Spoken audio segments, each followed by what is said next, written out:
শেষ রক্ষা হলো না। ঘরের মাঠে সঞ্জুদের কাছে শেষ বলে পরাজিত হতে হলো নারিনদের। ব্যর্থ হলো সুনীল নারিনের 100 রান। ইডেনে 223 রান করেও জিততে পারল না কেকেআর। জস বাটলার রাজস্থান রয়্যালসকে জিতেই মাঠ ছাড়লেন। আরও একটি 100 রান করলেন তিনি, অতিক্রম করলেন বিরাট কোহলির রেকর্ড, দেখালেন চওড়া ব্যাটের দাপট। অন্যদিকে কেকেআরের বোলাররা করলেন হতাশ।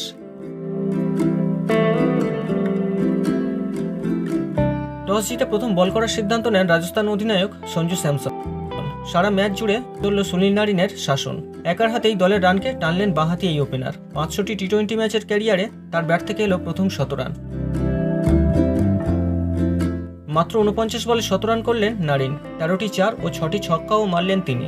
শেষ পর্যন্ত 56 বলে 109 রান করে ট্রেন্ট বোল্টের বলে আউট হন তিনি। শেষ বেলায় কেকেআরের রানকে টেনে নিয়ে গেলেন রিঙ্কু সিং। 9 বলে করলেন 20 রান। শেষ পর্যন্ত 20 ওভারে 6 উইকেট হারিয়ে 223 রান করে কেকেআর। সাথেই করে ফেললেন ইডেনে চলতি মরশুমে সর্বাধিক রান। জবাবে রান তাড়া করতে নেমে ওপেনার যশস্বী জয়সওয়াল 9 বলে 19 করেন। অধিনায়ক সঞ্জু 12 রান করে প্যাভিলিয়নে ফেরেন। ম্যাচের মোড় ঘোরালেন জস বাটলার ও রিয়ান পরাগ।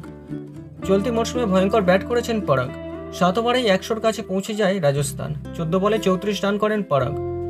100 রানে 4 উইকেট পড়ে যায় রাজস্থানের। তারপর ইডেনের মাঠে কালবৈশাখী শুরু করেন জস বাটলার। সঙ্গে ছিল রবমান পাওয়েলের 13 বলে 26 রানের ঝোড়ো ইনিংস। শেষ 36 বলে রাজস্থানকে জিততে দরকার ছিল 96 রান। ইনিংসের 17তম ওভার তথা স্টার্কের শেষ ওভারে আসে 18 রান। আরও একবার হতাশ করলেন স্টার্ক। 4 ওভারে 50 রান দিলেন 25 কোটির পেসার। হর্ষিত রানের 19তম ওভারে 19 রান নিলেন বাটলার।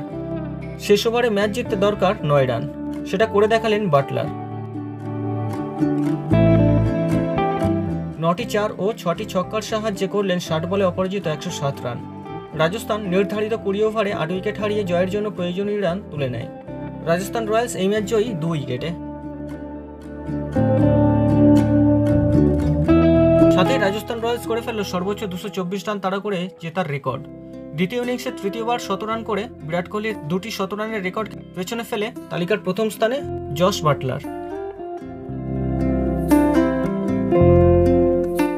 সেঞ্চুরি করার ব্যাপারেও পিছিয়ে নেই ইংল্যান্ডের এই তারকা। আইপিএল ক্যারিয়ারে মোট 7টি সেঞ্চুরি করে জস রয়েছেন দ্বিতীয় স্থানে। আইপিএলের 8টি সেঞ্চুরি করে প্রথম স্থানে বিরাট কোহলি।